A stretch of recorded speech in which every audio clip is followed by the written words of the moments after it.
Attention, Pierre-Alain Monternier. Es-tu prêt? Oui, je le suis. Nous avons tous vu, ou presque, ces images de la marche de l'empereur, ou encore du peuple migrateur, qui nous montrent de magnifiques oiseaux survivre à des conditions climatiques extrêmes et à une absence totale de nourriture pendant de longues périodes.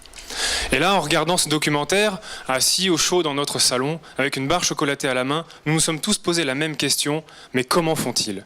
Comment font-ils pour survivre à des semaines, voire des mois de disette alimentaire, alors que mon estomac se manifeste avant même l'heure du déjeuner? Eh bien, tout est une question de gestion d'énergie.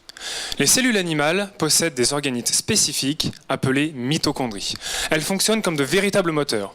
Prenons l'exemple du moteur de voiture. Lorsqu'on lui apporte du carburant et de l'oxygène, le moteur les transforme en énergie mécanique et en chaleur. Eh bien, les mitochondries fonctionnent de la même manière. On leur apporte du carburant par l'alimentation et de l'oxygène qu'elles transforment en énergie cellulaire et en chaleur. Dans les deux cas, cette transformation d'énergie permet aussi bien aux animaux qu'à la voiture de se déplacer. Oui, mais voilà, dans le cadre du moteur de voiture, et pour notre plus grand malheur, même si le niveau du réservoir diminue, la consommation du moteur reste la même, si bien qu'il finit par s'arrêter. Une question se pose alors. Pourquoi, lorsque les oiseaux arrêtent de s'alimenter, leur moteur cellulaire ne s'arrête-t-il pas à leur tour? Eh bien, c'est là tout l'objectif de ma thèse.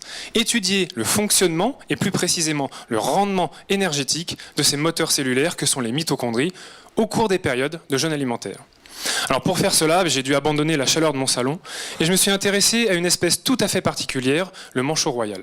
Pas celui qui vit sur la banquise, celui qui vit sur une île perdue au milieu de l'océan Indien. Dès sa première année de vie, le poussin est livré à lui-même. En hiver, alors que ses parents sont partis en mer chasser des proies, il attend à terre leur retour pour pouvoir manger.